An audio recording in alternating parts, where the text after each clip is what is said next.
Hey, welcome to Genre Exposure, a film podcast. Join us as we explore the wide world of cinema, broadening our horizons one movie at a time. I'm one of your hosts, Dustin, and as usual, I'm here with Michael. Hey, everybody. And Jason. Hey, everyone. What's up, guys? How you doing? Doing good. I'm pretty good. Always good to be sitting around doing a little podding, talking about movies.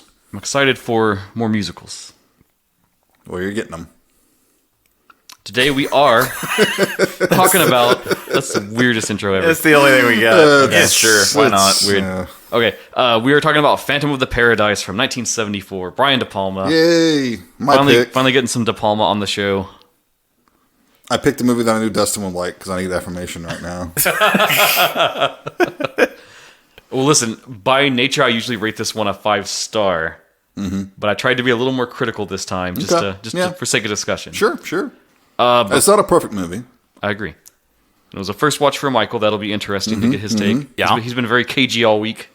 Cagey? I don't know any of his thoughts yet. It's been Nicolas Cage. Oh, it's because I watched it this morning. Oh, shit. Okay. I can't watch. I have to watch these the day we record, or else my brain's just like...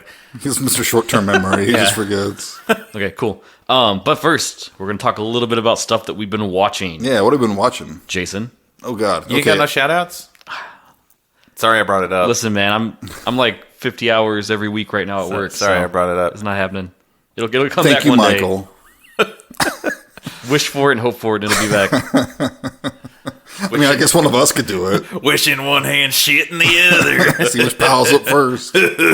Okay, well, unfortunately, I must report on a movie that was very disappointing. Boo. Oh, no. I know. It is called Draug. Draug. Draug? Yes, it is from 2018. Is that Smaug's cousin? I think so. I'm pretty Second sure it's cousin. Swedish. Here is the synopsis, and it sounds awesome. In the late Viking Age, a missionary traveling with a group of soldiers vanishes somewhere in a vast border forest in the northern part of Sweden. A rescue party is sent out to find them, but inside the dark woods, there is something waiting for them. Something dark and ancient. Well, that sounds badass. It sounds like a good Morkborg adventure or something, Yeah, it does. Yeah. I'm there for it. And it starts off great. Like, the first act's pretty cool. You're getting to meet your characters, Everybody seems authentic. Did that come in there? It did. Yeah, a little bit. Was that your bra strap? What was that? Yeah. He's over here scratching. Okay. My arm itched. Starts off nice, kind of moody. A bunch of Vikings hacking around the forests. They get attacked by some bandits at one point, and that's when things go south, because I realized that this was a very low budget production. Yeah. You don't notice it first, because you've got the whole, they're already Swedish, so it's easy for them to sell the whole Viking thing. Wait, hold on. Do you think that Swedish people walk around looking like Vikings every day? They don't. If the heavy metal videos I've been watching are, in any way true, yes. Oh, man. If we have any listeners in Sweden right now, please just bust Jason's bubble or show up. I didn't mean how they look. I meant like the language and stuff, because we don't know modern, Swedish language from like medieval Swedish language. We can't tell because we don't speak the language. So the movie was bad, huh? The movie was bad. Eventually, I realized that these were probably like really, really good LARPers that just decided to make a movie. But they just, they did all the wrong things. Because when action happens, it does this weird arbitrary slow motion thing. Oh, I hate that. Not even like a ramping, just arbitrary slow motion. It's basically to hide poor choreography. Yeah. And they like a shaky cam type thing. I hate it. Right. I hate it. And they discovered that you can use filters and plug-in effects easily and cheaply, and it just looks like shit. Oh, no. And they didn't need to do that. It could have been so good if they just stayed away from that crap. I think about movies like Headhunter.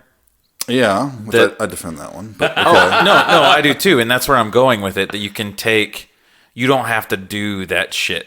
Right. You can just show it. Like, just film it, keep it in camera, zoom out, let everybody see everything. I got a Headhunter vibe from this movie at first. Jason got very defensive because in the pre-podcast days when it was just the movie club, he brought Headhunter and I savaged it Oh, I don't.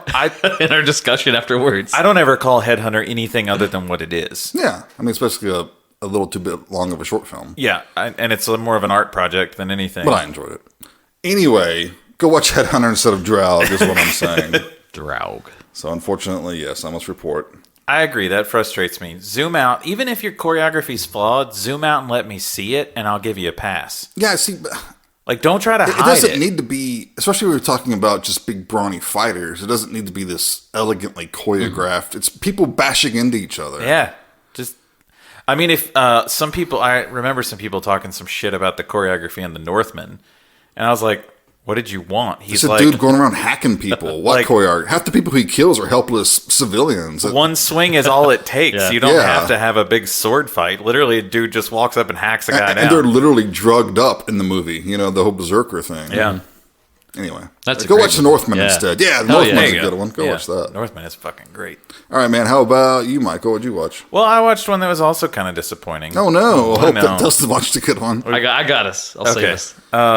So I watched one that came out in 2017 called Atta and the Apocalypse. Oh, the Christmas zombie apocalypse musical thing. Yeah, Yes. a lot of people like that movie. You're on brand. I haven't seen it. I watched it because I'd been wanting to watch it. Shudder got it, and I was like, "Oh, well, this is a good time to watch it because around the musicals month." We're approaching December, too. Man, Didn't like it. it's just uneven. Like, Hey, that's my line. I know. Jason. It's very. So it starts off pretty strong.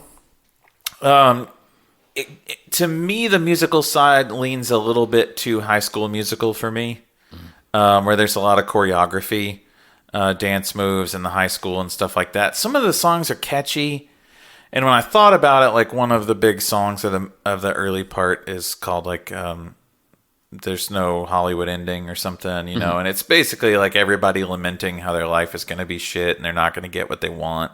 And then the zombie apocalypse happens. They steal way too much from Shaun of the Dead for that. Like, there's a whole scene where she's walking down the street singing a song while the zombies are killing people and she doesn't notice. And it's just like, okay, well, if Shaun of the Dead wasn't like so fucking great, There's a difference between an homage and a ripoff. it was too much. Like, it was too Yeah. on the nose for that. So I was already like, okay, well, they're not nailing the zombie thing. Also, I'm just fucking over zombies. Yeah, it doesn't help. I mean, Especially after the sadness. I know you didn't watch that one, Michael, but no, geez. but like for Halloween, we went and watched Dawn of the Dead at the theater in 3D. So good. And I'm just reminded of what a zombie movie should be. Yeah. what it can be. Yeah. And then you're just, I don't know. Like, I'm not going to shit on your parade. If you love Walking Dead, if you love the zombie thing right now, good on you. I'm just real tired of it.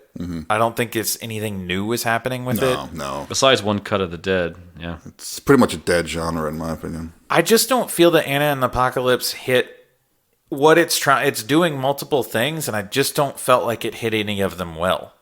Like, I don't think it hit the musical side well because some of the songs feel very out of place. They feel very forced. It felt like they had the scene of the movie and then they wrote the song around it rather than have the song and make the movie, if that makes sense.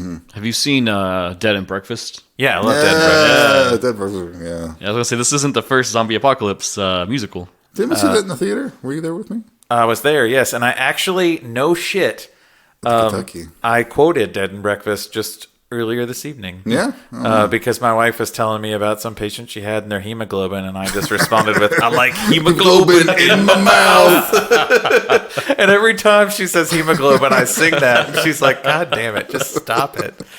One of our instructors, when I was with the disability office, she was not, English was her second language. So she called it Hemogoblin. That's a different band. Yeah. What I will give Atta and the Apocalypse is that it did go very dark and very bleak. So it still leaned into like heavily zombie film. leaned into that. But at one point, I started to feel like they're just killing people off for the fun of it. There's no weight. No, it is fun. You can't blame But there's them just for no that. weight to the deaths. Yeah. You know, like, I don't know. In Dawn of the Dead, when somebody, like in Romero's Dawn of the Dead, when somebody feel died, it. you really are like, fuck. It either needs to be creative and entertaining, or you have to feel it, one or the other. And I don't think this did either. So it's sitting at 6.0 on IMDb. I can see the appeal for some people, but it just didn't hit for me at all on any of the things it What was rating trying would to you do. give it? I like a 3, maybe 2.5. Out of 10. Or stars. Or how are you doing No, this? of my letterboxd, I would go like Okay. I go like maybe 2, 2.5. You mentioned the IMDb rating, so that's Oh, because I'm looking at it, so I'm staring at it. okay. I don't know what else to say. So it's very Jason, average. he's using data to support his Lieutenant analysis. Commander data? And then there's like some ad on IMDb right now with some mech walking around, and I just am now more enthralled with this trailer with some mech, and I'm like, this looks cool. This is better than Anna and the Apocalypse. So I guess moral of the story: go watch The Northman, go watch Dead and Breakfast. Yeah. You'll be better off. We should just do our podcast is turning into here's the shit we watched. Here's a better version of that you should go watch instead. Okay, well I have a movie I really loved. Okay. This is again going back into October watches, but I knew I had to share it on here because it You has don't a have to tell anybody that. podcast connection. Okay. Severin does those cool box sets all the time now. Yeah. And they recently did one for House of Psychotic Women, which is that very famous film book. They even did like a new pressing of the book, and they sold it in like a bundle. I picked it up, of course. So during October, I was finally cracking into that a little bit, and I realized one of the films from 1975, Footprints, sometimes also known as Footprints on the Moon, is directed by Luigi Bazzoni, Uh-oh. aka our guy from The Fifth Chord. Yeah. Nice. And it was described online as like a giallo, so I was like, I gotta do this then. So it's about this woman named Alice who's working as like a translator. She goes to like big conferences and stuff and will like transcribe what's being said and translate it into different languages. And one day she like misses a really important event, and it's such a thing, like she's gonna maybe lose her job, and she doesn't understand her sense of time. She realizes like the day she thinks it is, it's a few days later. And so she has this gap of missing time. And her only clue is she's got this postcard that's randomly in her apartment, and it references this hotel on the island of Garma. And so, unable to rectify things, she travels to Garma, to that hotel, to try to piece together what went on and what happened. And it becomes a thing where like people on the island know her, but they recognize her as someone else with a different name and a slightly different hairstyle.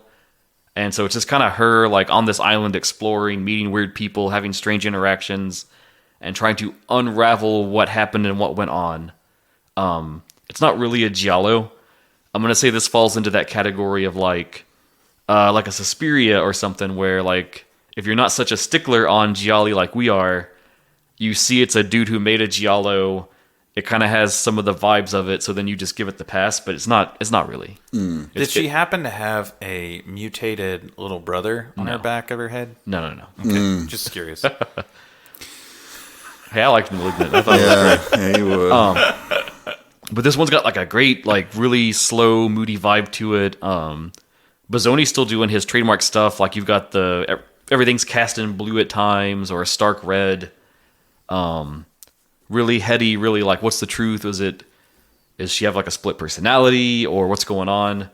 And it really spirals into this crazy ending that I don't want to spoil for sure because it's worth a watch. I do believe all these are on Shudder right now, so it's easy to pop over there and check it out. Nice. Excellent. But I loved it. I thought it was great. How would you compare it to The Fifth Chord, quality-wise?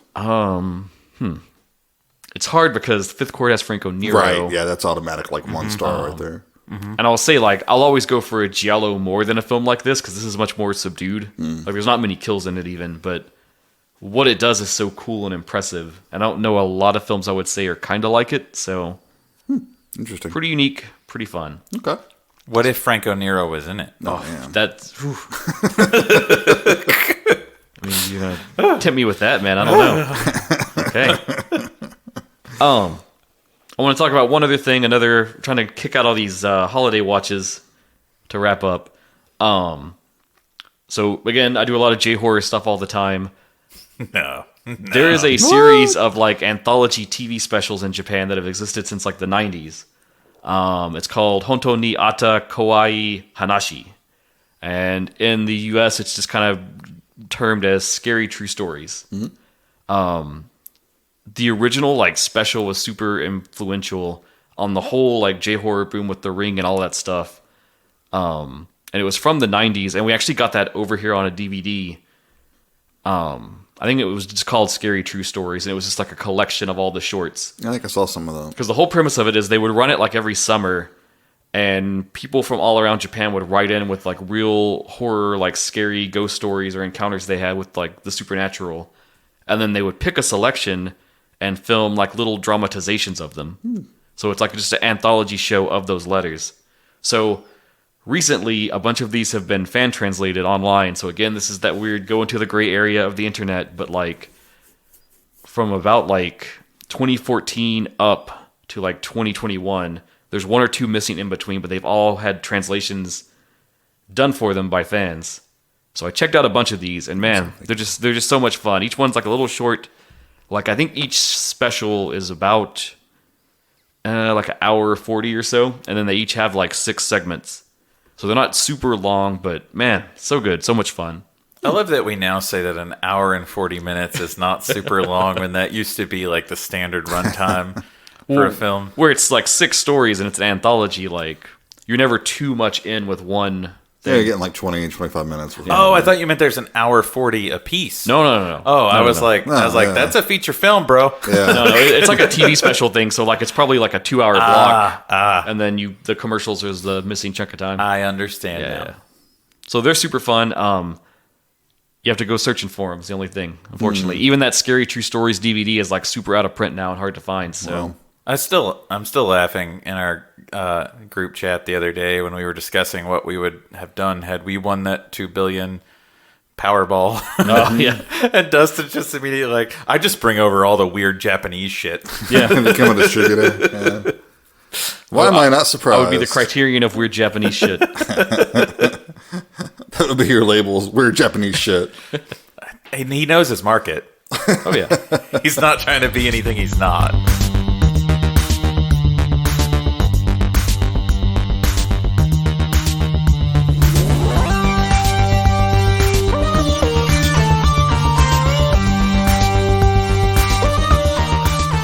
All right, well, today we are talking about Brian De Palma's Phantom of the Paradise from 1974. That's right. A cult classic, to be sure. Mm-hmm. Sadly overshadowed by another little film that came out just a few years later. What would that be?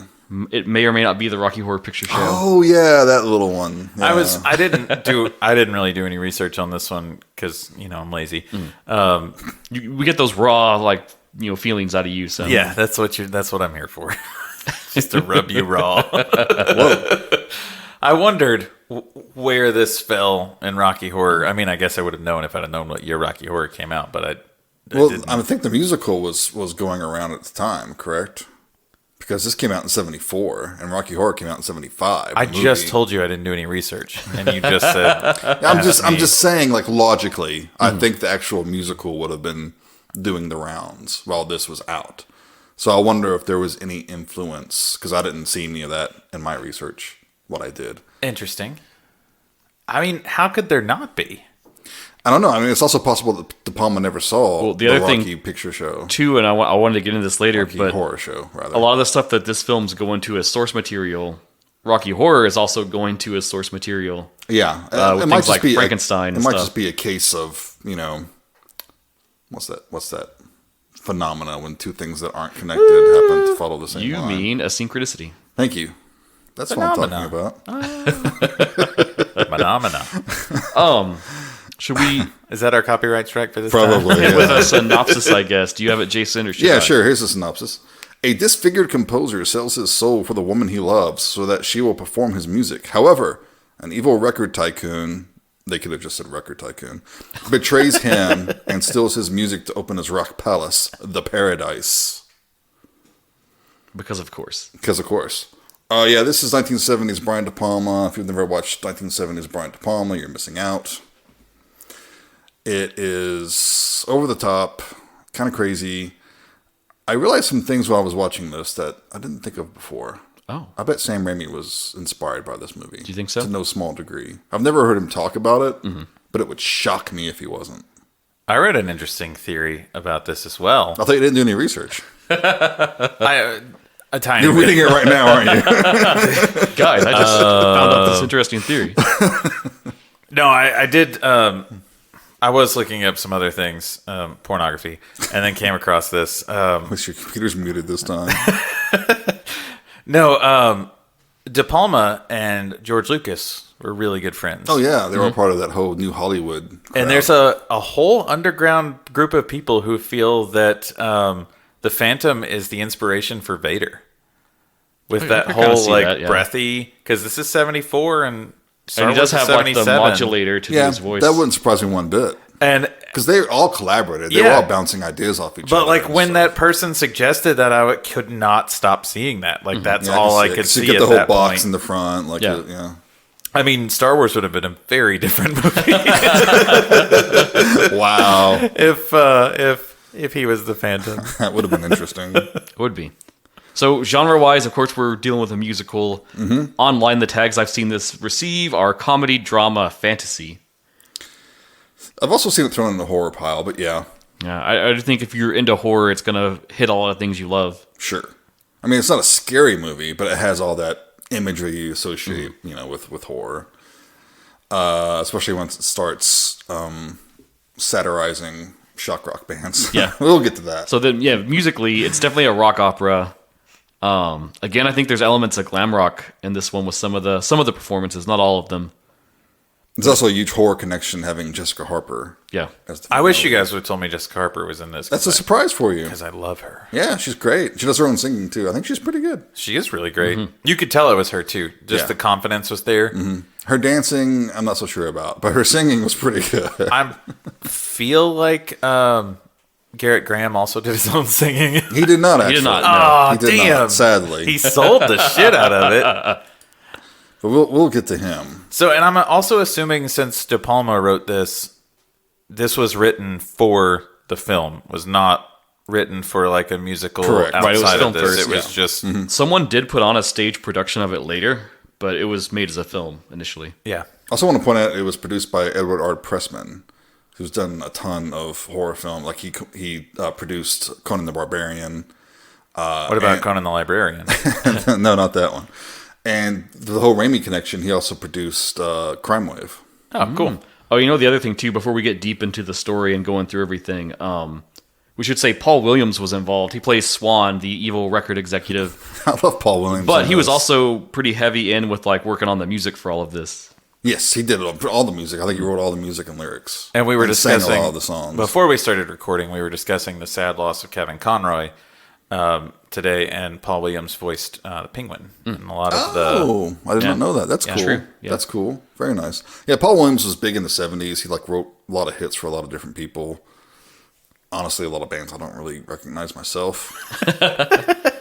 You're a very, very talented musician. Look, the fucker was on the Muppet Show, so that's all I need. He gets a pass for me. I mean, That's all I need. earlier this week, I was telling you guys I'm sitting here watching the banger that is Muppet Treasure Island. It truly is.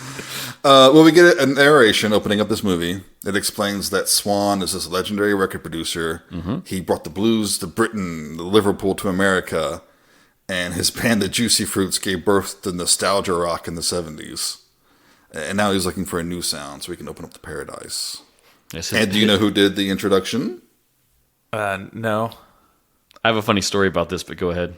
Okay, it's Rod Serling from the Twilight Zone. Oh, cool. Okay. So Tiffany's seen this before, and I guess the first time we watched it, she never really paid attention to the intro. This time she did, and she was like, "What is this, a Twilight Zone episode?" And I was like, "Well, funny you should say that." And he's not credited, but I mean, Yeah. you can pretty much tell it's him, unless you're Michael, I guess. I mean, there's usually a child screaming while I'm watching these movies. But we open on said Juicy Fruits. And they're this like greaser. Yeah, there's that whole retro Yeah. 50s thing, like greaser group, doing a song called Goodbye, Eddie, Goodbye. And it's fucking amazing. Oh, it's a great track. It's great. I love the opening because they're singing their song and you get all the credits and those flashing bulb lights, This definitely snagged me from the intro. Like, you're there. You're like, okay, this is the movie this is going to be. The good thing is it doesn't stop there and keeps becoming even more of the movie that it's going to be from here. Yep. And we should say the Juicy Fruits are Archie Hahn, Jeffrey Kamanor, and Peter Elbling. My Yes.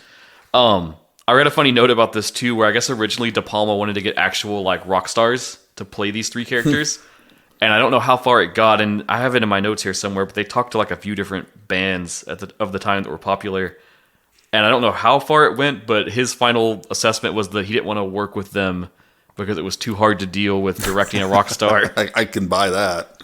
That is not surprising. But these guys do great in this role. They're wonderful. And the song itself too is like, The song's great. It's all about this guy who's trying to pay for like his sister's operation. He's trying to become an overnight sensation, and eventually he winds up killing himself. So it's a lot like those like teen suicide songs from the 60s and 70s. Yeah. Which were called tearjerkers, death discs, or my personal favorite, splatter platters. wow. Songs like Teen Angel.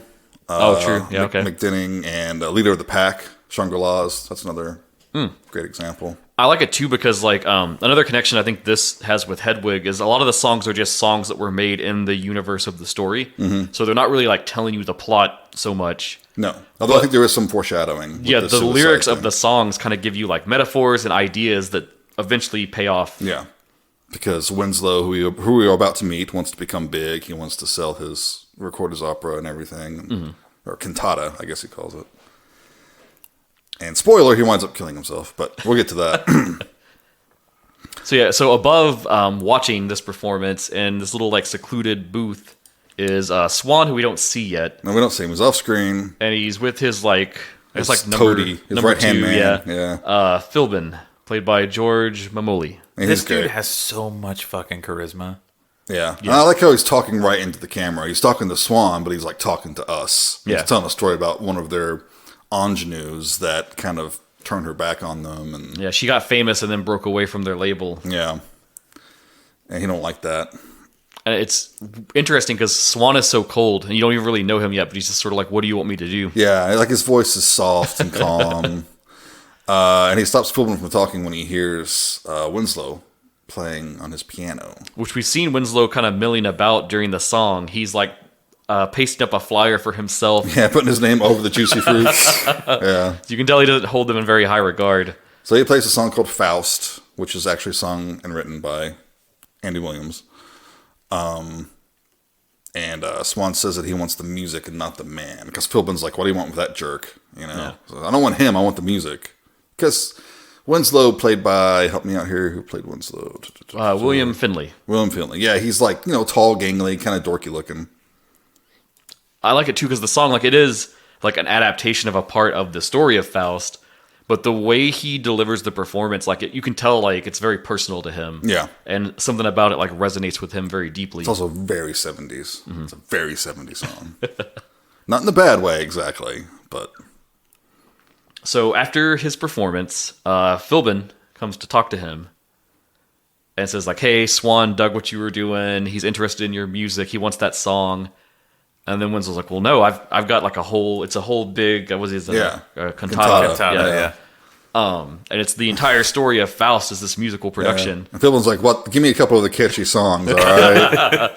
But we get a little hint of Winslow's personality because he mentions, like, yeah, the Juicy Fruits would do great with these. He goes ape shit. Yeah, he flips out on them. It actually kind of looked like that set wasn't meant to break. Yeah. As well, because he kind of pushes him through the wall, and He's going for it. Mamoli sells it. Like he doesn't skip a beat, but I'm not entirely sure that set was meant to fall apart like that. But yeah, when Philbin's like, yeah, whatever, man. Just calm down. It's cool. Yeah, he says, we'll just take the music you've written and we'll get back to you. Yeah. And then a month passes. Spoiler. He doesn't get back. No, he does not get back to him. A month passes, so Winslow goes to the Death Records offices owned by Swan. And, which is a funny note about that, too. Yeah. It had a different name before it was Death Records.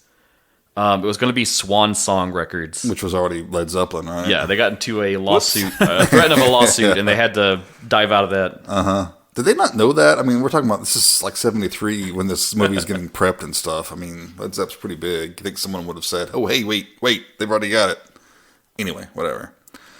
Which probably would explain, because a couple of times you see the Death Records logo of the dead bird superimposed over things. Like Yeah. later on, there's a press conference and the podium, and you could tell it's just superimposed. They already shot that with the logo. Right. That's, okay, that answers some questions. The receptionist is looking for his name. It's so foxy, by the way. Oh, no, she's foxy. She didn't do anything else. Not in it enough, I say. Yeah. She didn't do, There's like, a lot of foxy women in this movie. Yeah, but there was something about I don't know. Yeah. Something about her. Yeah. She had like that punk rock vibe kind True. of thing. Like clearly it looks like she could kick your ass. Must be a thing I'm into. Must be. I mean, you guys have Like met Indominated, Piper, that's so. cool. That's all right. But, yeah, he's on the list of like never to be seen, so he gets thrown out.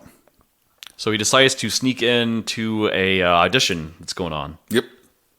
Yeah, he follows Swan to his mansion, sneaks in there.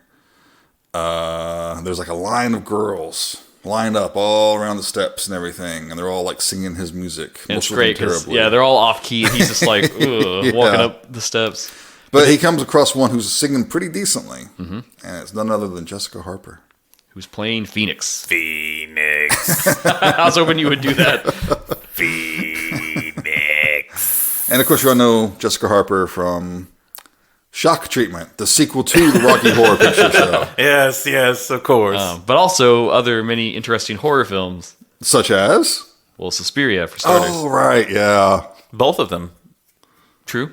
She was in the other one as well. Yeah, oh, yeah, right. she has Sorry, a I cameo. like that one. For some reason, I was thinking of Mother of Tears No. when you said that. I was about to say you liked the. I did like it. I liked it a lot, actually. I'm not going to call it a remake because I don't think it's It's a not remake a at all. remake. It's just like a re- remix. Yeah. So he comes with the Phoenix, and he's like, trying to like help her. This is how you. I like sing this. it. It's like a really tender moment Yeah. where like they click on this connection of like their love of music with barely an interaction. and actually trying to sing it right and do a good job and everything. I like what he says because he's like, this is something he normally sings as a solo for himself, but he like cares about the music so much that he's okay to say when someone does it better than him. And so like when he hears her, he's like, oh, I didn't, I didn't think I could hear it this way.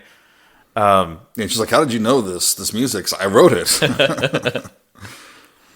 It's funny just how like bright-eyed and naive Phoenix is too. That she's like, "Oh, well, you just need to go up and talk to Swan then." Yeah, And just go tell him. And they tell him that they're opening the Paradise with his music. Winslow did not know this. So he's trying to get in. They won't let him. The bouncers kick him out. Phoenix says that she'll tell, Swan that he's here.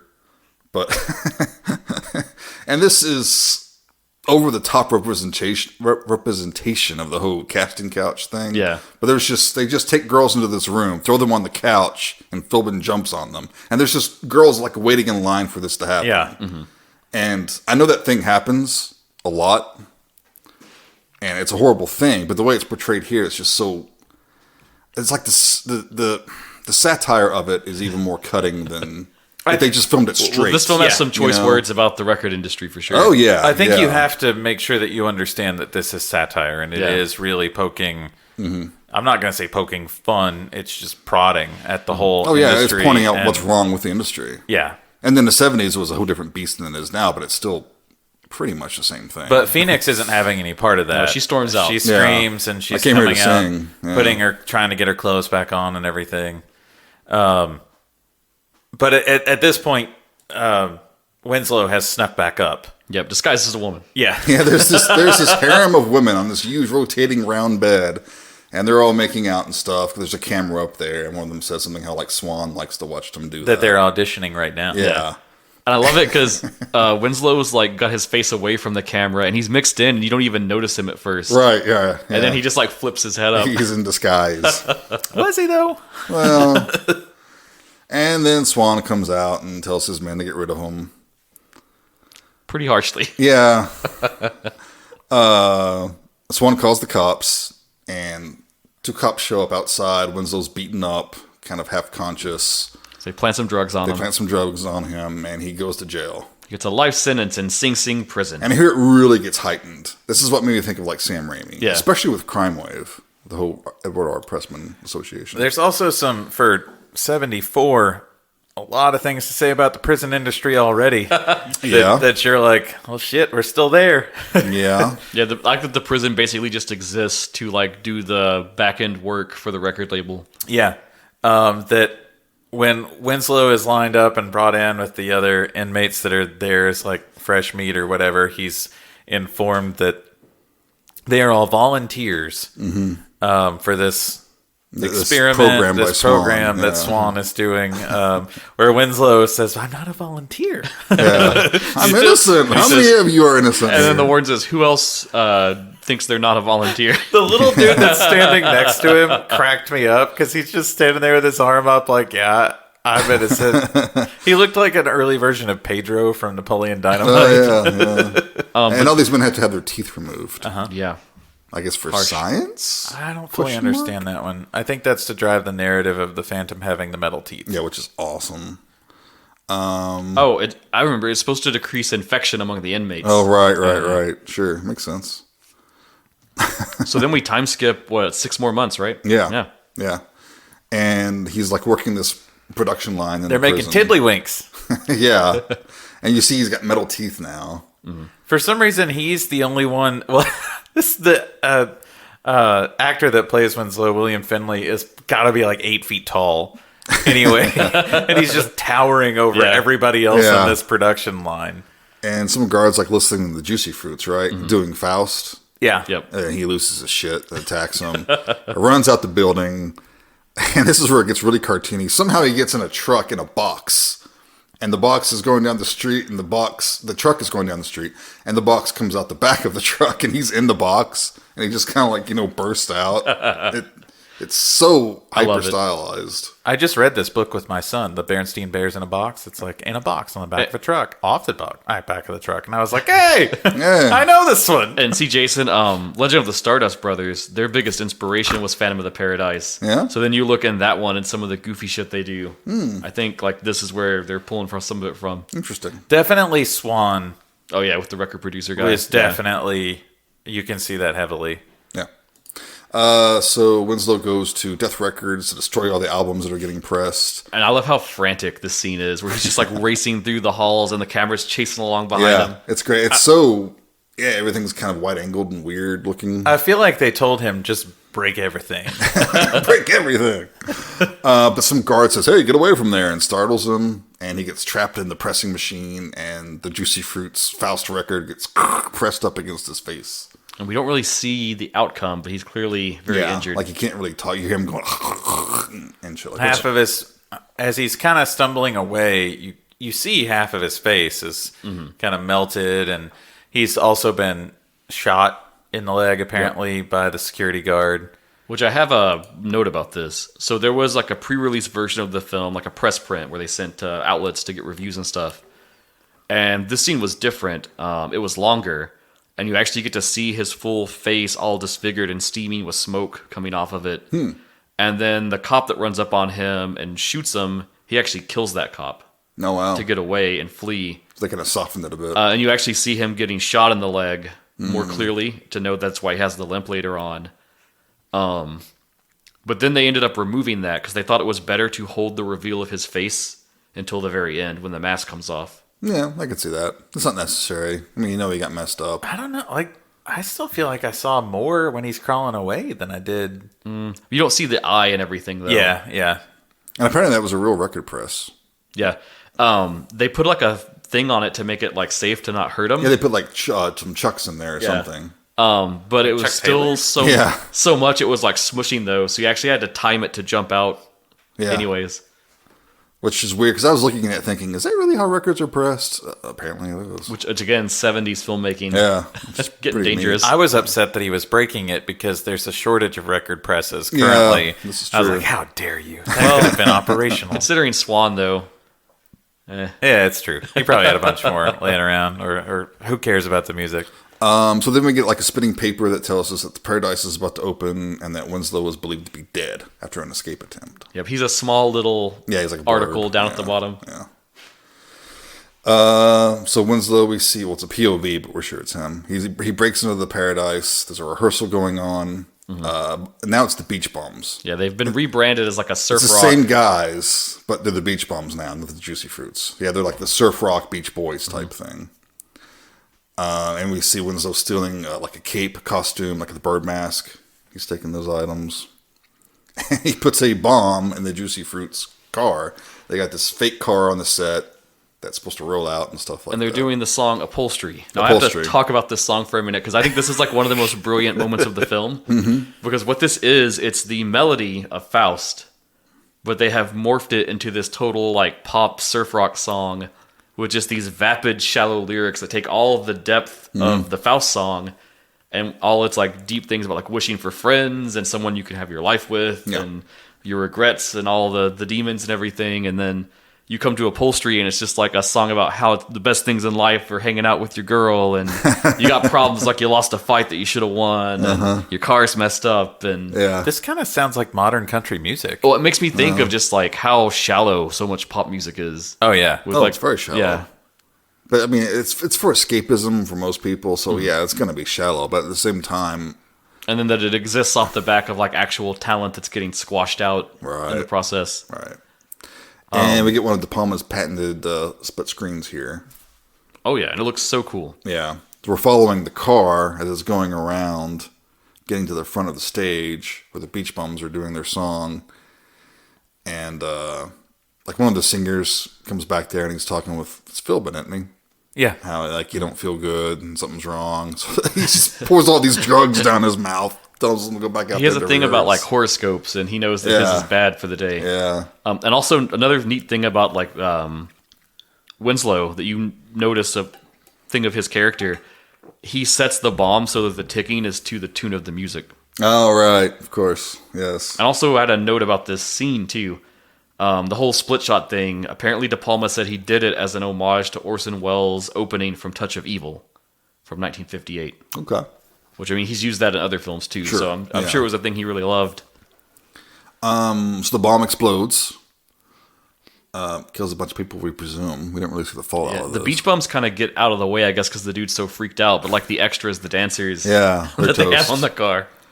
And Williams kind of... Will Swan kind of reacts like, oh, he knows something's up. He kind of knows what's going on. So he goes back to the secret room he's got, right? All these recordings and stuff. I guess all the cameras he's got set up. That's what it feeds into. And he sees Winslow in his outfit hiding up in the rafters. And when he's leaving, Winslow comes out and accosts him. Mm-hmm. But Swan's, he's cool about it. He's like, whatever. He's like, what? Killing me won't do any good. And he says how horrible Winslow looks. And he says he sounds awful. He's like, can't you speak? And Swan's like, well, we can work together now. You can trust me. Well, he says, like, you've made your point that you've fought this hard. And he says, we can work together and we can make the music the way that you want it to be. Yeah. And then you'll get your cantata performed how you want, and I'll get the Paradise, the opening I want. Mm-hmm. Let's see. Okay, yeah, the next day Phoenix comes back and she sings another song. Well, we get the whole thing of, like, his transformation, right, where they have the recording room. I think Phoenix comes back before that. Oh yeah, yeah, because they're watching her. Yeah. And he's just nodding to Swan. Yeah, so it's the next day, and they're doing auditions for people. And she sings a song "Special to Me" is what it's called. There's good setup on this too because they kind of hassle her when she shows up because they remember her from the first audition. Yeah, it's like, do I get to sing this time? Yeah. And Swan intervenes and he says, "What would you give me for me to let you sing?" Mm-hmm. And she says, "Well, anything." And he says, "All right then, even your voice." Yep. And then when she agrees, he allows her to do the song. Yep. She does good. Great song. She has an amazing voice. She has a great voice. Again, the dancing, I don't know. I'm into it. I like it. You like bouncing around. Yeah, that's cool. But it's a fun, catchy song. And then we get the scene where they're in the studio and Swan's cleaning up his voice. Like he's got that box thing on his receiver thing around his chest. Yeah. And he's got them plugged into all the speakers and mixers and everything. Which I have a note about this too. There's so many fun little things in this. So the room that they're in where he does all this, it's an actual recording studio called the Record Plant. And the walls are actually covered with knobs. And it's actually this huge custom-built Moog called the Honto. Yeah. And that's actually been used in a bunch of different albums by an electronica duo, Tonto's Expanding Headband. It's a thing that still exists today. And it's on exhibit in the National Music Center in Calgary, Alberta, Canada. And a Moog is like an early synthesizer, right? It's a very famous brand, which apparently, too, you can even like book it to go in there and use it if you want. That's cool. I don't think I do enough drugs to properly, experience that instrument or that room. Nice. But yeah, they restore his voice, and he gets to start rewriting his cantata to be the way he wants. He can talk now. He's got this cool kind of mechanical aspect. Yeah, you were doing it early. I really love the way they kind of switch it, though. Like, it's kind of going through him getting his voice, and before it really settles on where it is, it gets that really great. And it's just a good De Palma shot, too, of, like, right up close in his face. Yeah. And it's Phoenix. Oh, and little tiny thing on this. When they're adjusting his voice, it's going through several different tones. And the tone that Swan first stops on and says perfect, it's not Finley's voice, but Williams saying the line. Yeah. So it's like he makes him sound closer to him, and then he says, oh, that's perfect. Of course, it's perfect. Yeah, and the Phantom tells Swan that he doesn't trust him, because why should he? And Swan hands him this huge contract. It's actually like paper, or like vellum or something. And he begins reading through it, because of course he says, I'm going to read through the whole thing and make sure you're not screwing me over. And like all record contracts, it's impossible to understand. He's going through this one part about like party of the first part, and then like flesh and blood and stuff like that. And he looks at Swan, and Swan says, that's a transportation clause. And of course it has to be signed in blood. And the best part is, like, he pricks Winslow's finger, and he signs his. And then Swan pricks his own, but he's got a stamp, of course. He's got a rubber stamp, because he can't be bothered to actually sign things. But we already know this isn't going to be very good, because one of the next scenes we get is Swan talking to Philbin, and he basically says that he doesn't like Phoenix for it, and he wants to find someone else to be the star. That's the scene where he's sitting in the middle of the record, right? I think so. Yeah. His like desk thing is this huge record. That's a really fun scene, because he's basically flipping through in real time different versions of the way it could play out. Yeah. So like there's one that's like Motown. He comes across a country one that's really funny. Yeah, it's just pretty, but not right. And there's like folk rock. There's like an Eagles type band. Yeah. Right. And then finally comes to basically the glam rock, which is Beef, yes, played by Garrett Graham. Oh, and yeah, because Philbin's asking Swan why Phoenix isn't right, 'cause isn't she perfect? And he says, yes, she is perfect, but I can't abide perfection in anything but myself. And yeah, it's like he's conjuring these people up. It's like he just created Beef out of nothing. Which I guess is what a lot of record producers do, right? Yeah. Because they groom people. You can't use that word anymore. They do that too, I guess. That is what they do, though. Yeah. This is very true, though, because in my music days, I never, like, I hit what I hit and then I was done. But, like, on the way there, you always meet people. After a gig, somebody's always like, hey, you should come talk to this person. And it's always... Every gig after gig is like, is this going to be it? Is this the person we're going to talk to that's going to do something and I don't have to keep playing shit? And I remember talking to this one dude who was a producer, and he was like talking about sending my band to open acts and stuff. And he was like, but you guys would actually be the opening act as well. And you'd just like put on hats and like a different costume or whatever. And then you'd change and come back out. And I was just like, the fuck? The hell? So that is legit. Like the way it's always about like the gimmick and what how can you we look, do. how you dress. Yeah. Needless to say, I didn't do that shit. Nice. I chose to do nothing over doing that shit. Nah, I don't blame you. But it's very believable. Oh, sure. Honestly, it's extremely believable. Prefabricated bands. It happens all the time. So then we have the press conference. Outside the airplane, because he just got back from Transylvania, right? Yeah, it's all the narrative of his character. Yeah, and he's got this big coffin sitting out there. And he introduces Beef. It's, as you said, Michael, played by the great Garrett Graham, who you would know from everything. Terrorvision. I'm on his IMDb currently, and like Yes, Terror Vision, which... That's one of his biggest roles, I But think. seriously, like, the he's dude done- yeah. has 130-something entries on IMDb. Just, goddamn. Yeah. He is so fucking good in this movie. He steals it. He just outright steals it when he's in it. So yeah, they're introducing him, and of course he's all glammed up, Alice Cooper looking, Kiss, you know. His band, they're now called the Undead. They're not the Beach Bums anymore. They're the Undead. It's the same guys. They come creeping out from behind them, and they're wearing, the black makeup and stuff like that. It's inspired definitely by like Dr. Caligari. Yeah. The whole sure. the whole set, once they perform, is very Dr. Caligari. But their look, it has like a Kiss vibe too. Oh, sure. It's definitely a send up of the whole shock rock stuff. So they're preparing for the big show. Uh-huh. And Well, once he gets all the cantata... he finishes it, yeah. Yeah, Swan bricks the Phantom up in the recording studio. Yep, don't need him anymore. No, and he's all, like, drugged out. He's been feeding him drugs to keep him going. Yeah. And he's, like, passed out. And we get that scene where Beef is practicing and singing the song. It's just how it was written for a chick. You're going to have to get a castrato to do this one. Yeah, so Beef is played very gay, very hyper... Flamboyant, I think, is the word you want. Yeah. Because I don't even think he's playing gay at all. I think he's just playing Well, it's like definitely like a queer stereotype, though. Yeah, but I think he's just playing as flamboyantly like, I don't know, there's part of this that I don't even buy that's even Beef.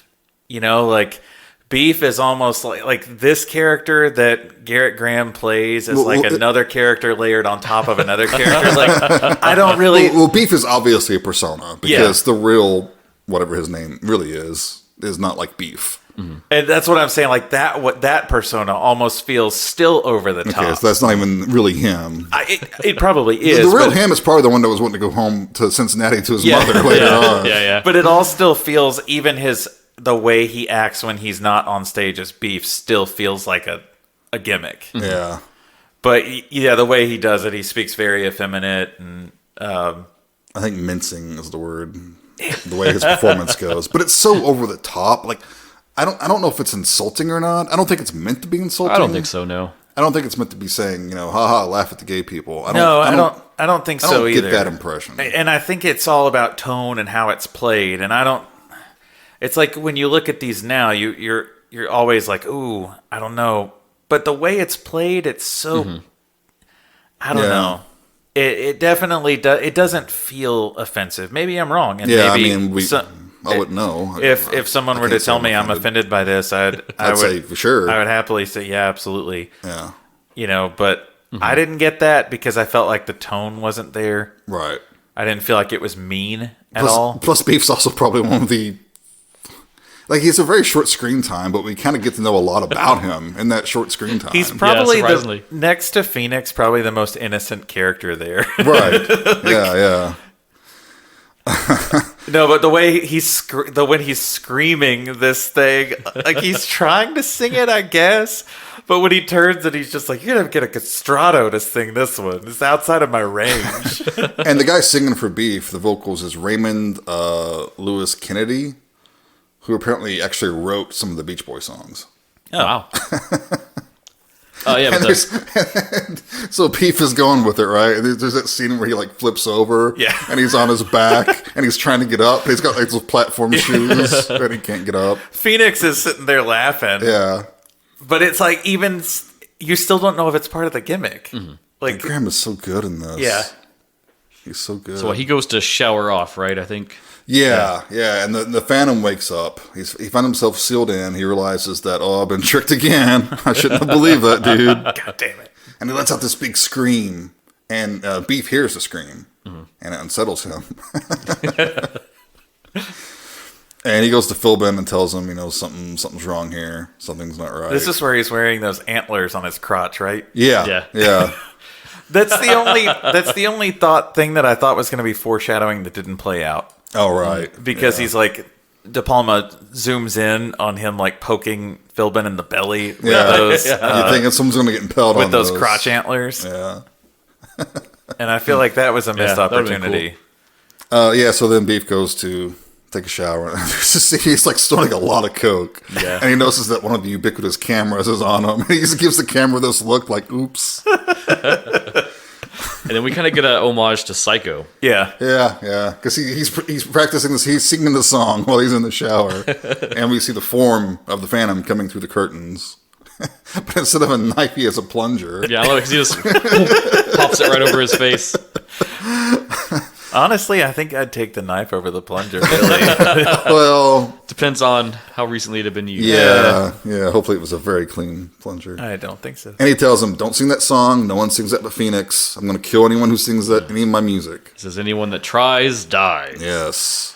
And then you get Beef being incredibly awesome, who's just like, okay, I'm outta here. I'm leaving. He's like, all right, I'm out. And it looks like he's dressed like Santa as he's walking out the back It's fire like a escape. big, like, coat with all kinds of, like, plush fur on It's it almost and a stuff. frock, yeah. But it's trimmed in white. It's like almost a Santa-looking coat thing. But I love how he says it to Philbin because he's like, there really is a phantom. Yeah.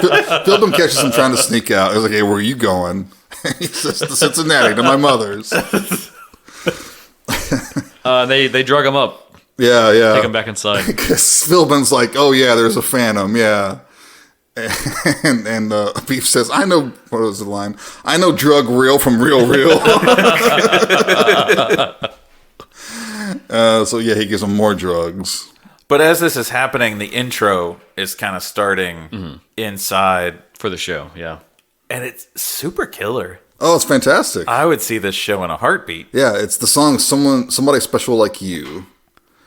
And yeah, it's a great send-up of shock rock because it's, it's, like I said, the whole Caligari influence, the whole surrealistic, impressionistic backdrop and everything, and everyone's in the makeup, and it's a cool song too. It's probably my favorite song. And when Beef comes down... Well, this is where I want to talk about the song first, just to Yeah. get into it.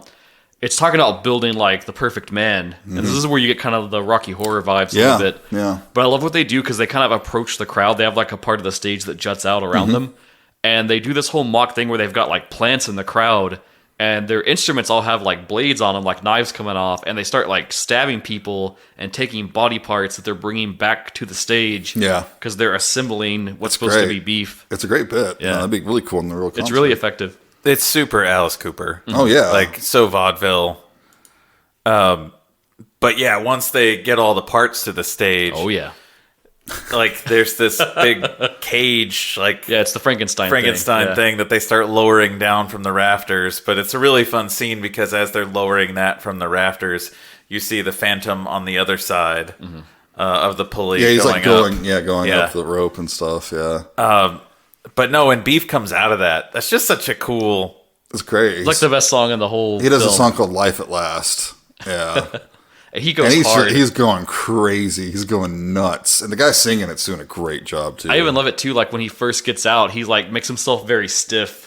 Yeah, and he's like walking around, kind of like Frankenstein's monster. He doesn't really, But then he gets really fluid, because at one point he does, like, a running chicken dance. And the whole time he's looking around the theater, like looking for the Phantom. Yes. So he's trying to dance and be cool and menacing, but also looking around scared. Well, and the Phantom is there, though. Oh, yeah. And we see him launch. I thought it looked like a gun at first, but it turned out to be It's a big old neon lightning bolt. neon lightning bolt that he slides down to electrocute Beef while he's singing. This is a fun part, too, because I guess he's like cutting out frames. De Palma's cutting out frames or something, and maybe rocking it back and forth. I'm not exactly sure how he got the effect. It's an interesting look. But yeah, it's kind of jittery. You can tell he's getting electrocuted. But instead of doing the whole electrical sparks running up him and shit like that, like force lightning or something, I like this trick he did, with cutting of the film. It was pretty cool. It fits the film. Yeah. Like, Because it's never too explicit, any of the, like, violence or anything in this. No, not really. this is probably, like, on the outside looking in, I think a lot of people would probably look at this movie and think that it's just kind of trash, which I don't think so. I really... No. This is, I mean... There's a lot of craft here. Yeah, it's very art house. In so many ways. It's very artistic, very film school. That... It's De Palma. Yeah. But I mean, like, if you were to tell someone the premise of Phantom of the Paradise. Well, this it'd be movie, it's got cult movie written all over it. be like the fuck? Yeah. So Beef dies. Yeah, he like explodes R.I.P. into flames. Beef. Oh, we don't man. see it, but And the crowd goes crazy. They think it's all part of the show, right? And so then, like, Philbin tells Phoenix to go out there and sing. You know, got to calm the audience down, and you know, we got to get Beef's dead body out of here and all that crap. and they love it. Yeah, but I don't buy the crowd from going crazy to chilling out to her slow song, though. I think it's supposed to be like her talent and her performance is supposed to be so. No, like she's bespelling them with her. That was the vibe I got. I guess I would have that reaction if Jessica Harper sang to me. I don't care what she said. That's a good point. I stand corrected. But yeah, it's a very somber, slow song. Yeah, it's called Old Souls. So with Beef dead, Swan tells Phoenix that she's now going to be his star. And it's all going to be about her. And she loves the adoration she got from the audience. Yep. There's no going She's back got that for her taste. now. Yep. She's hooked. But the Phantom intervenes, Indeed. takes her up to the roof. Yep. Tells her, you know, Beef's dead. I killed him. That's what's going to happen. You got to leave this theater. Swan's no good. He'll take advantage of you. And she's like, why should I give all this up? And he says, like, they're just going to keep taking and taking. They're going to ask for so much more. Yeah, more than you can give. That's what he says. Which, that's what the record I love industry that line. does, right? Yeah. It's like, it doesn't matter. You're tired. You're wore out. You're having, you know, emotional problems. No, fuck you. Go on tour. Make us money. I mean, It's true. yeah. All too true. I mean, I kind of think that's why I gravitate towards the music that I do, like indie metal and indie rock and punk and stuff like that, because it's very antithetic of that. Right. Right. You know, like a lot of the guys that I go see or that we all go see, you buy a shirt from them because that's their gas money to get to the next place. Yeah. Yeah. And it's like they realize that they're never going to be They're never going to... They're going to be quote, selling the big auditoriums Yeah. and going all around the world. I don't want to say make it, because I think your definition of make it... It's all relative. Is, but It's purely a work of passion. yeah, and you can tell, if you feel it, it comes through the performance. And then I've seen a lot of big acts before, and they just don't feel that way. Right. There's a different energy. Like, aside from like seeing somebody like Alice Cooper, who's still... that passion is there, and he is as big as he is. But, you know, like, I've seen... in my days before this, I've seen like Coldplay and people like that, and I'm just like, you're just there. Yeah. You just, somebody told you to show up, and you're just doing what somebody told you to do. Sure. But again, I mean, when they're playing, you know, a show every night, you know, constantly moving, constantly. It stops being special. Yeah.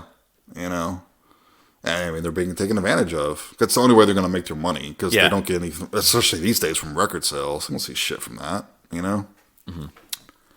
Anyway, a lot of truth Phoenix there. rejects them. Yes. And she she goes out leaves and with tells Swan. Swan. She rats on him, man. She rats Yeah. on the Phantom. So the Phantom's up there. He killed Beef.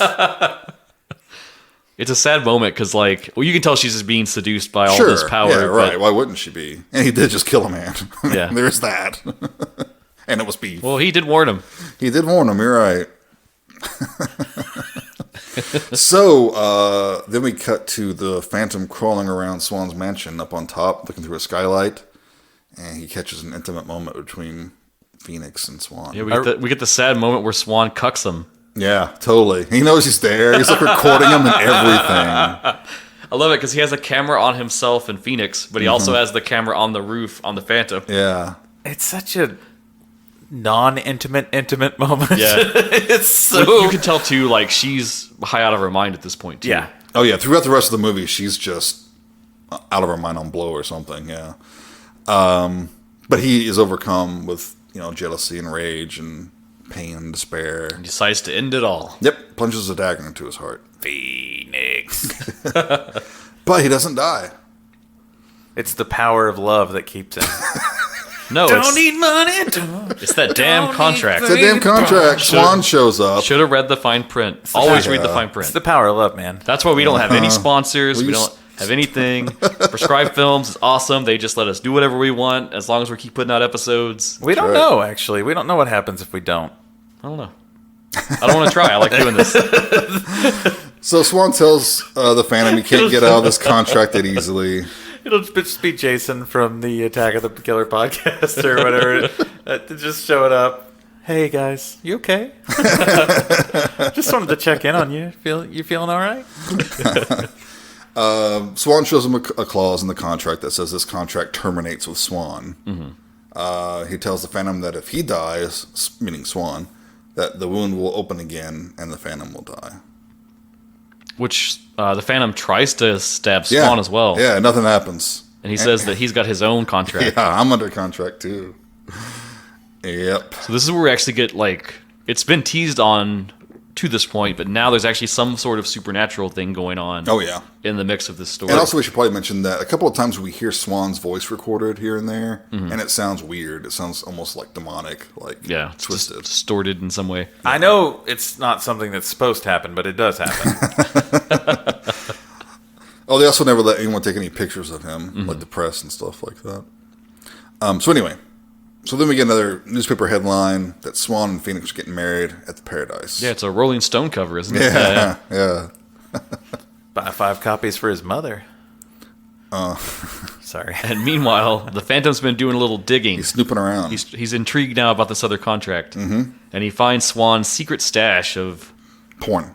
No, it's more like videos and stuff that all the crazy recordings he's doing. Yes. That's probably Swan's version of porn more than anything. Yeah, it's all about him. Yeah, one of the film reels is like him in the 50s. Yep.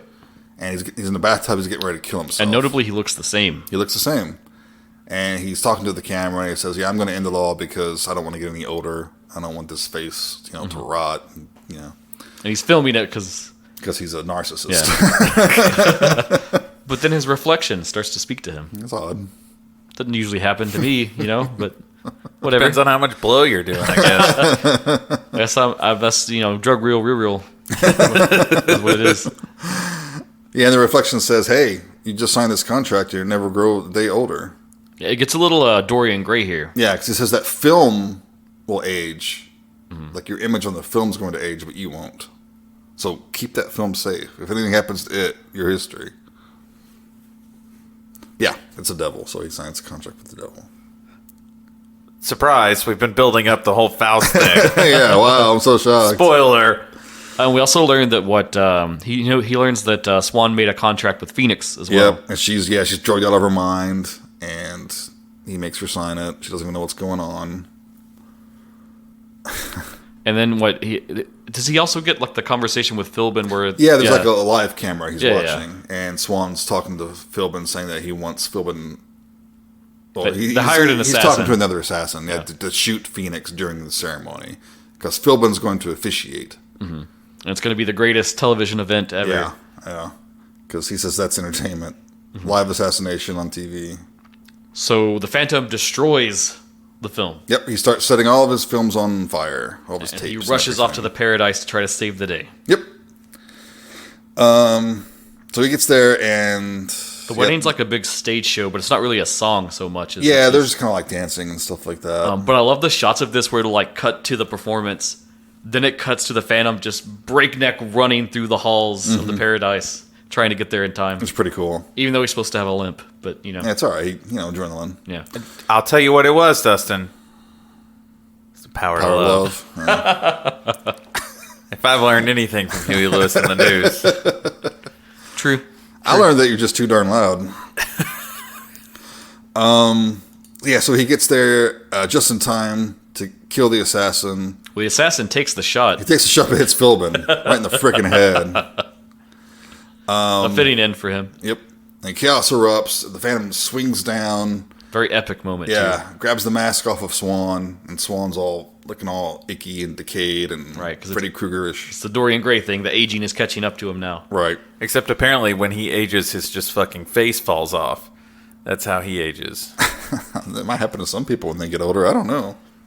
What the fuck, Jason? You've seen old people. Do any old people have their faces falling off? Lepers? Old lepers, I know. That's the only I only know old lepers, apparently. What is happening right now? So with Swan revealed his secret is out, he just tries to kill Phoenix. Yeah, he's like, I still have your voice. You're still under contract to me for your voice. Starts trying to choke her. And then Phantom grabs a bird mask, like a raven or something, and stabs him with it. blood spurting out everywhere. Many times. Yep. But then his stab wound opens up. And then this is great because a lot of the crowd start killing each other. Like people grab the bird mask and they're stabbing Swan. It's like they're so caught up in the moment. Yeah, it's like it's all just a big production. And so the Phantom's like bleeding out and he's crawling along the floor. And they're like crawling along with him. And then Swan gets picked up by the crowd and is like being, not quite crowd surfed, but like passed around. Yeah. And people are stabbing him. But Phoenix kind of rushes to his side and he takes the mask off. Yeah. That's Winslow. And we finally get the full look at his creepy, like, milky white eye and melted face. Yep. And he tried to tell her earlier that he was Winslow, but she didn't really take it because she was so caught up in the moment. But now it clicks. She knows. The end. Yeah, she holds him tenderly as he dies. And it just ends. And the song called The Hell of It plays over the credits. Now, I love this song, too, because I'm going to tell you why, and it's all about you, Jason. Yeah? You like to stop movies when the credits start. This song is both really good and metaphorically, I think, is like really important to the film and its narrative. It is. No, I mean, if there's a reason to watch the credits, I will watch the credits. Like if there's a fun song playing or something, or it's a Jackie Chan movie, and you're seeing all the outtakes, I'll keep watching. And this is sung by Paul Williams. Yeah. And it's very clearly about Swan. Right. It's a good little ditty. I'm always worried there's going to be a stinger. Might be. Marvel's ruined me, and now I think every movie should have a stinger. Most movies don't need stingers. I'm over stingers. They need, like, pre-stingers.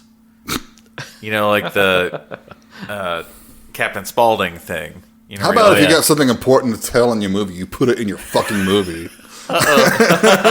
Shots fired. Hit a nerve. Uh-oh. But what if they were setting up for Phantom of the Paradise 2? Electric Boogaloo.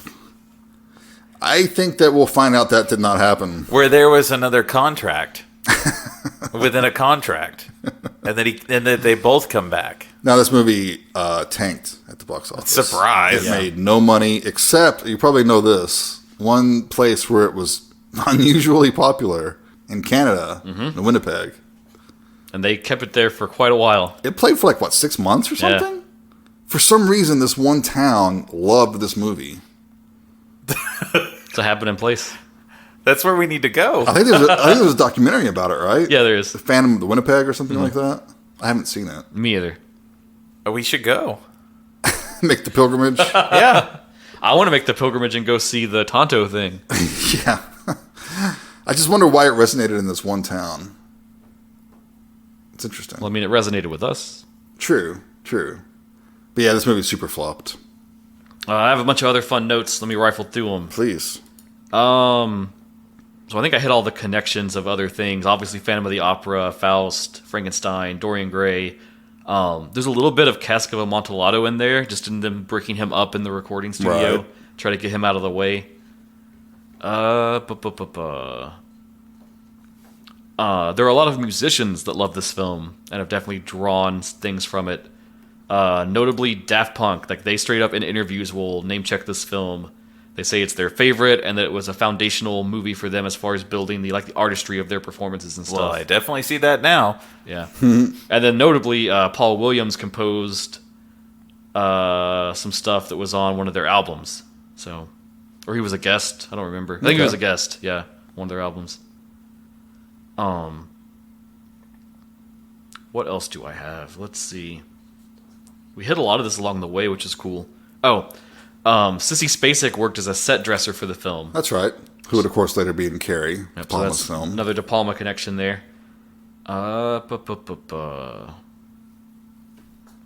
got all that. And this movie was introducing Jessica Harper, so this was well before. I actually did one other movie before this, Inserts, I think it was called. Oh, in the original screenplay for the film, Swan was actually named Spectre, and it was meant to be a reference to Phil Spector. Ooh. Good thing they changed that. Wow. They didn't want to go so to the throat at anyone about anything, so they kind of just they leaned into the bird motif. But man, they dodged that bullet. That would have been which that's all through the film, right? Because you've got Swan, and then the Phantom's costume is supposed to be kind of like an owl, I think, his mask. Mm-hmm. Which definitely, once he puts the dark eyeliner around his eyes, it gets that vibe. Do you think Then you've got Phoenix, Bird. Do you think the creators of Gatchaman were inspired by this? It's very close, isn't it? Yeah. It is. It reminds me so much of But G-Force. Gatchaman's pretty early. It might be from the 60s even. I think it's 70s. I'm pretty sure.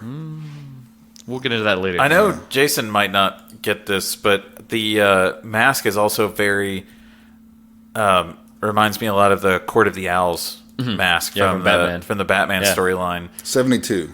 So this actually predates... Oh, Gatchaman predates this. Yeah, I thought so. Listen, Interesting. did you hear Dustin's little I heard that, yeah. Oh. I knew. Well, I'm not going to argue with him when it comes to anime. so. Oh, here it is in my notes. The music group he considered using for the Juicy Fruits was Sha-Na-Na. But they were too hard to work with. Let's see what else. There's a thing about like the casting on the film. So originally, the studio wanted Paul Williams to play Winslow, and then they had Graham on lock to be Swan, and then they wanted Peter Boyle to be Beef. I can kind of see that. And then Williams didn't want to be the Phantom because he didn't think he was like physically fit to be that role. He thought he would do a bad job as it. And he didn't want to be seen as like this person that was against the record industry when he himself is like a prominent figure in the record industry. Makes sense. Then Boyle ended up being unavailable. And so Graham wanted to be Beef. And then Finley was who De Palma always wanted to be Winslow. And so when all this shakeup happened, he kind of got him in there for the role. Nice. Yeah, because the actor in Crime Wave that the producers replaced Bruce Campbell over Raimi's objections reminds me a lot of William Finley. Like his performance True, yeah. and characteristics and everything. I can see that. Very much from this movie. Oh, and I have one last fun thing. It's a Phantom of the Opera related thing. So obviously that's a key like source that they're drawing on for this one. But the way it references things, it's not really to the original story because we have the whole thing of Winslow getting like disfigured. And that's in the original story, it's the Phantom was born deformed. But that's actually sourced to the 1943 film. And that was where they had him get disfigured by acid. Mm-hmm. Which is why now we have labels of acid. It says, do not throw in face. Yeah. But that's such a classic origin story for all kinds of characters, right? Like Two-Face from Batman. There's versions of the Joker where that's his origin. Yep. Classic. Not to mention the titular 80s film Phantom of the Mall, Eric's Revenge. Oh, yeah. Do you want to say anything about that film? Fuck that film No, is what I want to say. Thought so. Nice. Anything else? I think we got so much of this as we were going, which is cool. Yeah. Excellent. So, who would like to? I guess should we save Michael's for last since he hasn't He's seen got it? the freshest perspective. Yeah. How about you? Okay. Final thoughts, Dustin. I normally just give this 5 stars and go on about my life because I love it. I love it so much. I wanted to be a little more critical this time and actually look at this as a film because I was a little hard on Hedwig even though I loved it too. So I thought I should give this the same treatment. A little hard on Hedwig and the Angry Inch. Still listening to that soundtrack though. No, it's great. It's great. Hey, but he said hard on. Yeah. I got the joke. Little hard on. An angry inch. So Yeah. It's penis. So I think this is more a film first than a musical, which we know that because it was made to be a film. Right. But I think there's times where it kind of drags a little bit. And when I think about it, I think like there needs to be like 1 or 2 more songs in this movie. Notably 2 times where it kind of like sits for a while as just a film with no music is when Winslow gets arrested. That whole saga of him going to prison and everything happening and the paradise building up.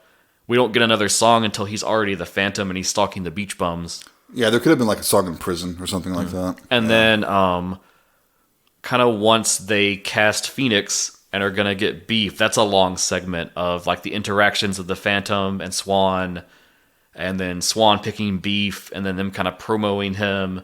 And there's little teasers of a song where he kind of like will sing a line or two, but then we don't actually get another full song until the stage show when it's the back-to-back of the Undead and Beef. Fair. So I think both those parts kind of drag a little bit as a musical, So I think objectively, I would be at like a 4-star on this. 4-star. Okay. Because I love everything about it. I love, like, we've established before, like, I used to do a lot of stuff with music. Michael, you do too. So anything that's about music or the act of making music, and especially this where it's being critical of the record industry and popular music, I really dig all of that. I dig the way they've drawn all this stuff like Frankenstein and Phantom of the Opera and Faust and Dorian Gray and all of that and kind of synthesized it into this very 70s, very over-the-top like story that kind of blends all that together and still does an interesting thing with it that's definitely unique. Masterfully crafted on every level. Like the music's great, the cinematography's great. Whichever one of you said it earlier, I forget now. That basically like De Palma, that's film school. Like yeah, That was me. it was you, Michael. Yes, that was Super great. intelligent comment. It's good. It'll go on the slipcase when they release it, I'm sure. Yeah, so I love it. I think it's great. I'm solid on a 4-star. Okay. I don't know how you guys made it 4 episodes without my I know. intelligence. We stumbled along. Yeah, they weren't very good episodes. Say people were just like, this podcast just turned dumb. That's why you got to the end and I was just like, I fucking hate the sadness. It's a film. I didn't like it. I didn't like it. But yes, Jason, what are your thoughts? I agree with you. Maybe 1 or 2 more songs in there. However, I do appreciate the brevity of the movie. Like it never really lags. You know, it moves along a nice pace. A little bit more music, sure. I'll take more music. It's good music. I don't really have any harsh criticisms of the movie. I love what it has to say. You know, it skewers the record industry without being, as you said, they didn't point out, like, calling the guy Spectre. It didn't get too, it's like, you know who you are. You know, we're making this movie, you know who you are. You can get the message and it's easily relatable and digestible without starting a bunch of lawsuits. Right. Even though this film had a lot of lawsuits around it. And the message works for the movie industry, too, because how many aspiring artists with integrity, they just want to get their vision up on screen, but it gets mutated and changed by everybody who thinks that they know better or it will sell better. And then even the way they exploit people too, because you look at the way Swan was casting the women for his production, and then you go to like Harvey Weinstein or something like that. Yeah. Ugh. Man, I don't know. I would probably give it a 4.5. I'm not sure where that 1.5 is missing. No boobs. This is true. That would have helped. Automatic half star if there's boobs. Yeah, I don't know. I don't know what's keeping it from being a 5-star movie for me. But it's so much fun. Like, I've watched this several times now, and it never gets old. I go out of my way to tell people about it now too. Yeah. Because you were right in picking this one, I think, because it is lesser seen in the scheme of things. Right. Yeah. It is such a cult film because this is how cult movies are made. You get a singular director with a singular vision making a movie. He's not making it to be weird or avant-garde. You know, it was made to make money, but also still retain some integrity. And it bombs. You know, it goes nowhere. But then later, people eventually start picking it up and talking about it. That's cult, man. This is a great example of a cult film. And it's one of those things that's a little bit, you know, before its time. Yeah. If it had come out at a different time, right? Probably would have done better. This was like early 70s, and we already know how bad the music industry is. Even if it was got worse a few years later, and it came after Rocky Horror, I think then people would have been more primed to like accept this film. Yeah, but then it would have just been called a ripoff. So I still think it would have gotten more acclaim though, in the wake of that. It would have got more attention, no doubt. So yeah, I'm at 4.5. All right, man of the hour. Your first time seeing it, what did you think, Michael? First off, it was a shit ton of fun. First off, it was shit. Oh my god, giant pile of shit. No, so I remember you guys showed me this trailer at one point, and I was like, "Holy shit! I need to see this movie. This looks absolutely crazy." It was different than what I was expecting, I think, and by that, not necessarily a bad thing. It was a little bit crazier than I was expecting. There's so much that I love about it. I love how over the top all of the set pieces and all the costumes are because it takes into ambiguity. And I think that when you make something ambiguous like this does, it can be timeless. True. Yeah. You know, like by not naming somebody, by Right. not doing this, or by almost this almost feels like it could have taken place in an alternate universe. Yeah, the future or something. Yeah. And by doing that, you don't date it. In a way, it's like a fairy tale almost. That you Yeah. can keep referring back to. Like when you watch it, it's just very 70s. But at the same time, it's not. Because it's so artistic that it takes it out of it, that it could be at any time. And I think that the themes carry through to where they can fit at any time. It's stuff you've already definitely. said, you know, like if you would have dated it to that time, which there are times where sometimes I feel like things like Rocky Horror and Shock Treatment have dated themselves in certain ways. I don't feel like this one did. You know, maybe by good point. maybe by the music and some of the technology of the time. But I think, too, the way they have such a range of music where you've got, like, the doo-wop song, you've got the surf rock song. Right. Yeah. There's Shock such a rock. range, it kind of It touched on Yeah. country. It touched on pop. It touched on glam rock. You know, like the only thing it doesn't really have is like rap, I guess, because it's not really. For the 70s. Yeah, it's not really there yet. But I don't know. I really enjoyed watching it. I wasn't really bored by it. I will say that I do agree with the criticisms that there could have been another song or two. Even just one more, I think. Just to make it really to drive home that musical feeling. Because I do think that's one of the themes that carries through on musicals is that your song, it's almost like when we did the anthology film for Cat's Eye and the cat was the connector. Yeah, the through line. It's almost like music is the through line for the story, and musicals, I mean, it is what that is. But sometimes this landed on, it's just more of a movie Right. than it is a musical. Like, it forgets to be a musical sometimes because it is telling a great story, but then you're like, hey, where's the music, though? And I felt the same way about the one I mentioned earlier, Anna and the Apocalypse. There's sometimes it forgets, like, whoops, we need a good catchy song here because we're just too into the movie. Right. But all that being said, I'm still at 4.5. Nice. I would not say 5 just because this isn't one that I think I would be like in love with. Well, I realize why it's missing the 0.5 for me. I need more beef. Need more beef. I need more beef in this movie. We all need more beef. Yes. It was disappointing to see beef come and go so quickly, but I'm not sure the movie could have stood having more of him because you enjoy him so much that. It take attention. Yeah, you're right. It would take attention away from the Phantom and everything. And as much as I love the Phantom, His look is awesome. Iconic. Oh, yeah. I would say iconic. All-time greatest looks ever. Yeah. as much as I love the Phantom, he's a shitbag human being. Well, yeah. So it's hard, you know, like that's the reason why you love beef. Just because he's not. He just wants to make music, man. And that's kind of where it differs for me a little bit because I think like in Phantom of the Opera, you still have a bit of sympathy for the Phantom. I don't have sympathy. Not Gerard Butler. Well. Fuck that version. Ugh. Ugh. If you've ever heard him talk about that movie, it's really funny. He's like, he's so Scottish, and he's like, I don't know how the fuck I got this. He's like, I can't sing. I don't really know why I got this. At least he's conscious of the fact. Okay. Yeah, sorry. More importantly, in Weber's Phantom of the Opera, which is the one that I know the most, right? I don't know. There's still a lot of sympathy that you can have for the Phantom. I don't really have sympathy for for this one because he's just such a. But he's been tortured. He's been put through the ringer. I mean, he's maniacal. He's a little insane. He had this great vision, and it was twisted. Yeah. It's not his fault. Yeah, I don't think that gives an excuse for that, but He did kill Beef. You're right. And this is a sin that cannot be forgiven. I still maintain he warned him. He did warn him. He even made it rhyme so he could remember. Anyone that tries dies. That's true. Yeah. I had a ton of fun with it. I'm really glad you picked it Awesome. and didn't pick whatever else you were thinking of doing because this one I think is probably more fun. Probably good. I'm glad. Well, I'm glad okay. you enjoyed it. I really am. So that brings us to my pick. Oh yeah. What are you going to do?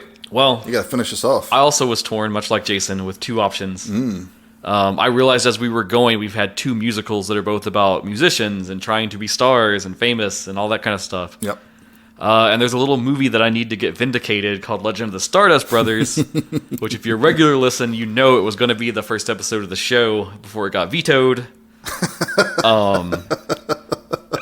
So I Yeah. realized that now would maybe be the perfect time because it would complete that set and also vindicate that film. However, I also think if we do that, then it makes this musical block weird because it's like we've only focused on one type of musical.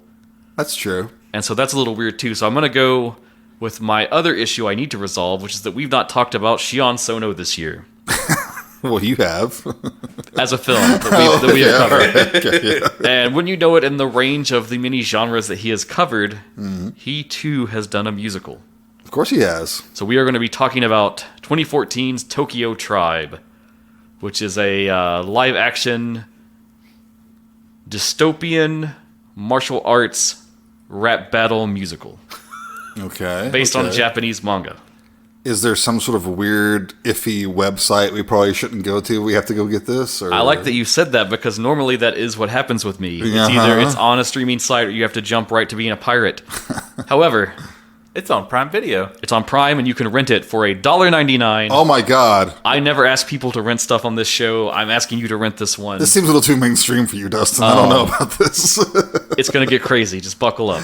All right. Jason, you should see the poster. Well, I've seen. Actually, this is one I've been wanting to see for a long time. It's on my radar. So I'm anxious to see it. I'm glad you picked it. It's going to be fun. All right. We shall see. All right. So this is the part where I usually tell you to tweet us or whatever. Right now, man, with this current state of Twitter, you just fucking do whatever you No, want to don't do. worry. Elon stopped it. He made it very clear. If you're a parody account, it has to be in the description and the title. I don't know if you That'll guys. fix 'em. I don't know if you guys have seen the fallout of the people who have created parody accounts and then tweeted. Oh, I've heard Jesus some shit about it. yeah. Christ! It's so fucking funny. It's crazy, but we're on there still. Yeah, we are. We don't, Sharing the I don't- same shit. I don't think we have a blue check. No, we do don't. We never will. Oh, you won't know who is the real genre exposure. We don't have $8 a month to pay them. That's actually really true. we don't. We'd have to scrape it together. We don't have Not. that. I mean, I don't want to pay the fucker anything anyway. That would but- cut into our podcast hosting fees. Anyway, we do have a ton of fun when you guys send in your thoughts because it really helps us. Thank you for the people that commented and told us your Halloween comfort films that you did. Yeah. That was fun. Yeah. And it really helps us feel connected to you guys that we're not, that people are actually. I mean, we know you're listening because we watch our download things and Yep. see who's listening. But it's nice to know that We like interaction. We like communication. we don't really have anything going on in our lives. It's just you listeners. Yeah. So on that note, no, it's been really fun talking about this one. I hope you guys take a second to go watch this if you haven't seen it. Oh, yeah, this is a must seek out. It's streaming everywhere. You might have to pay a little bit of money to rent I it. didn't. Oh. Got the blue. There was something, if you've got a Roku and you search Phantom of the Paradise, there's some weird ass channel just called like movies.to or something. Really? That So I streamed looked it. on Just Watch and it didn't show up anywhere. It didn't for me either. When are you going to learn you can't trust? Just watch. I guess you can't. But it looked like it was some app that just said free, and I was like, well, why not? I'll just Sure. click that. How many computer viruses do you have? I don't know, but Well, yes, my penis could be bigger. I'm getting this weird one recently about like bent penis medication. Why? I don't know. Weren't you all talking about that one day? Your devices are listening to you. Well, my wife said that she was watching my Hulu account and she kept getting ads for some bent penis Oh, that's medication. right. It's just a bunch of bent carrots. And I don't think it's bent. Well, I think it's okay. I don't know. Listeners, write in and tell us what you think of Michael's penis. Is it bent? We'll post a picture for you. This has gone off the rails. I think you're ending the episode, maybe. I don't know anymore. You know what? Write in, smash the like, hit the subscribe. Get a dick pic from Michael. Oh shit. Okay. It's been a lot of fun, guys. As always, you have been listening to Genre Exposure. Bye, everyone. Take care.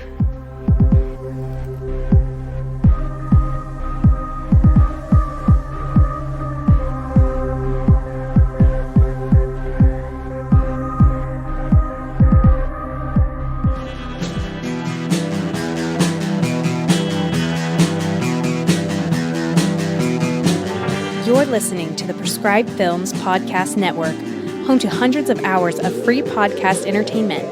The shows on this network all have a common goal, providing you with the best discussions about movies and other forms of entertainment media. The PFPN hopes to fill your earholes with audio joy. Visit our website with links to all the other amazing shows at www.thepfpn.com. Thanks for listening.